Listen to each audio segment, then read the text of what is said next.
Hello everyone, welcome back to my YouTube channel और आप देख रहे हैं शेयर नॉलेज। इस वीडियो में हम 5 कर्ज मुक्त कंपनियों का ट्रेंड एनालिसिस करेंगे। कर्ज मुक्त जीवन यानी सुखमयी जीवन। हमारे बड़े बूढ़ों से आपने सुना होगा, एक रोटी कम खाओ पर कर्ज मुक्त रहो। यही चीज़ शेयर मार्केट में कंपनियों में भी लागू होती है। अगर कंपनी कर्ज मुक्त है तो ग्रोथ का एक पॉजिटिव सिग्नल होता है। तो चलिए वीडियो को शुरू करते हैं और इन सभी 5 कंपनियों का हम ट्रेंड एनालिसिस करते हैं। इससे पहले मैं आपको बता दूं, अगर आप शेयर नॉलेज के साथ जुड़ना चाहते हैं तो आप हमारे व्हाट्सएप ग्रुप को ज्वाइन कर सकते हैं। इसका लिंक मैंने डिस्क्रिप्शन में और पिन कमेंट पे दे दिया है। इससे आपको फ़ायदा क्या हुआ कि मैं जितने भी स्टॉक्स की एनालिसिस करता हूं उसका चार्ट मैं ग्रुप में शेयर करता रहता हूं और मैं मंथ में 2 से 3 बार लाइव आता हूं गूगल मीट पे। उस पर आप लाइव आके अपने क्वेश्चंस पूछ सकते हो, अपने डाउट्स क्लियर कर सकते हो।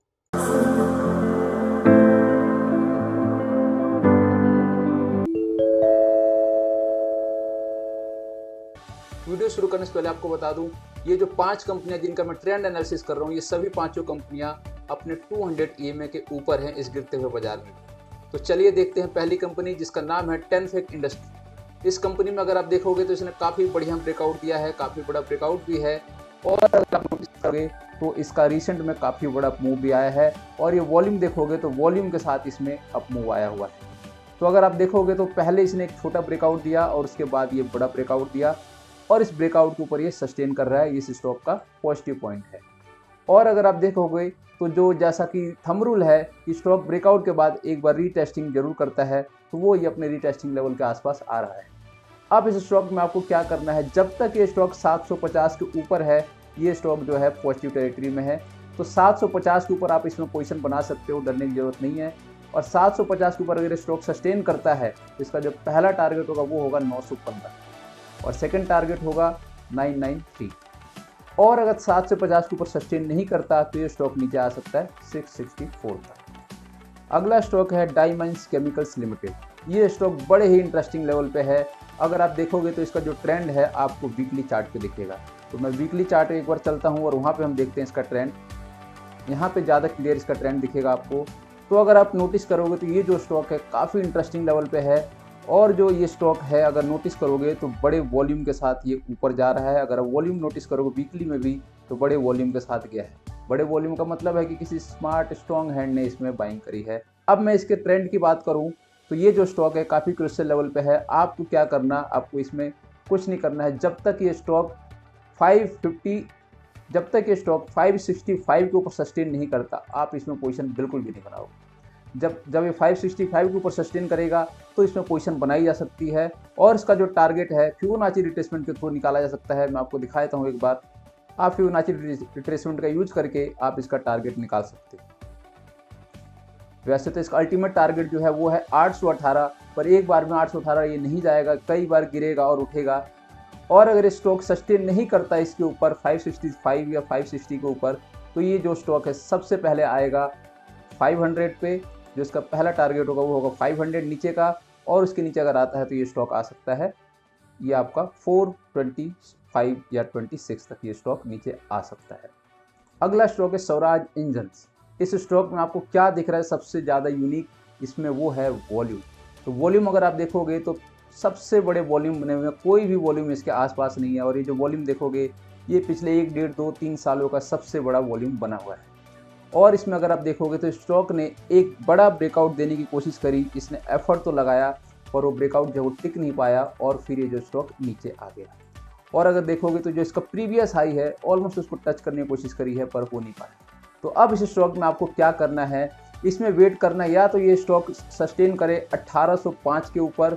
1805 के ऊपर सस्टेन करेगा तो ये जो स्टॉक है जा सकता है सबसे पहले 1962 और दूसरा है इसका टारगेट 2000। अगर इसके ऊपर सस्टेन करेगा तो एंट्री पॉइंट है 1805 के ऊपर।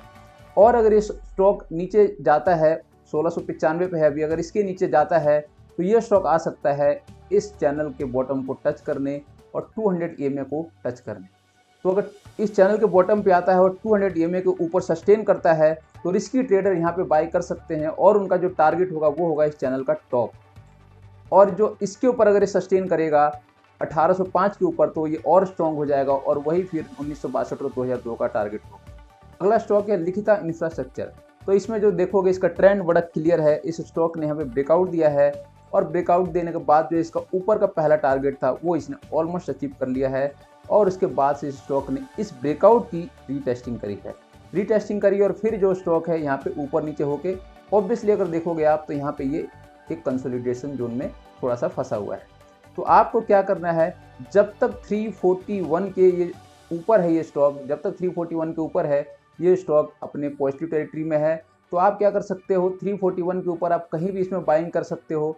और इसका जो पहला टारगेट बनेगा वो होगा 377 इसका पहला टारगेट बनेगा। लेकिन जैसे 340 तोड़ेगा तो ये स्टॉक जा सकता है 314।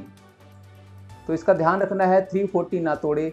और ऊपर अगर यहाँ पे कोई बाय करता है तो पहला टारगेट 377, उसके ऊपर 403, 429, 458 और 479, ये इसके टारगेट है। एक बार में नहीं आएंगे, धीरे धीरे आएंगे। तो जैसे जैसे ऊपर जाता जाएगा आप ट्रेडिंग स्टॉप लॉस के साथ आप इसमें ट्रेडिंग कर सकते हो। अगला स्टॉक है SBI लाइफ इंश्योरेंस। तो इस स्टॉक में देखोगे क्या हुआ यूनिक सा कि जो इसने अपना ब्रेकआउट दिया है वो दिया है एक बड़े गैप अप के साथ। और ये जो गैप अप है यहाँ पे हुआ है और इस गैप अप पे वॉल्यूम देखोगे तो बड़े ज़बरदस्त वॉल्यूम आए हैं। लगभग इसमें पिछले 10-11 महीने का हाईएस्ट वॉल्यूम बनाए हैं, यानी यहाँ पे किसी ने स्मार्ट बाइंग करी है। और गैप अप होने के बाद भी जो देखोगे तो स्टॉक है क्या कर रहा है, ऊपर सस्टेन कर रहा है, यहाँ पे कंसोलिडेट कर रहा है इस जोन में। और इसके साथ देखोगे जब इसने गैप अप दिया तो इसने एक और ब्रेकआउट दे दिया। ये जो ब्रेकआउट था इसका 1295 का जो लेवल था, ऑलमोस्ट 1295 समझो, 1295 का एक इसने ब्रेकआउट दिया, रीटेस्टिंग करी, ऊपर घूमता रहा, फिर नीचे भी आया। और अगर आप देखोगे तो जो इसका सेकंड ब्रेकआउट है इसके नीचे है और ये जो फर्स्ट ब्रेकआउट है इसके ऊपर है। तो आपको इस स्टॉक में क्या करना है, जब तक ये स्टॉक नीचे है 1293 के नीचे है तो सबसे पहले आ सकता है 1241, और 1241 के नीचे जब आएगा तो इसका जो नेक्स्ट लेवल होगा वो होगा 1294। जब 1294 पे आएगा तो यहाँ बाइंग अपॉर्चुनिटी अच्छी हो सकती है। यहाँ पे जो बाय करेंगे उनका जो पहला टारगेट होगा वो होगा 1293। लेकिन अगर यहीं से यूटर्न ले लेता है स्टॉक 1273 से ऊपर जाके 1295 के ऊपर सस्टेन कर देता है तो यहाँ पे आप बाय कर सकते हो। और बाय करोगे तो पहला टारगेट होगा 1340 और इसके बाद जो इसका अल्टीमेट टारगेट होगा वो होगा 1486। इस बीच आपको जहाँ भी प्रॉफिट करना हो, बुक करना हो, आप कर सकते हो। तो ये 5 स्टॉक थे जो बिल्कुल डेट फ्री थे और पोजिशनल ट्रेडिंग के लिए जो एनालिसिस थी वो मैंने करी है। उम्मीद है वीडियो पसंद आई होगी। अगर वीडियो अच्छी लगे तो चैनल को सब्सक्राइब कर देना और वीडियो को शेयर कर देना।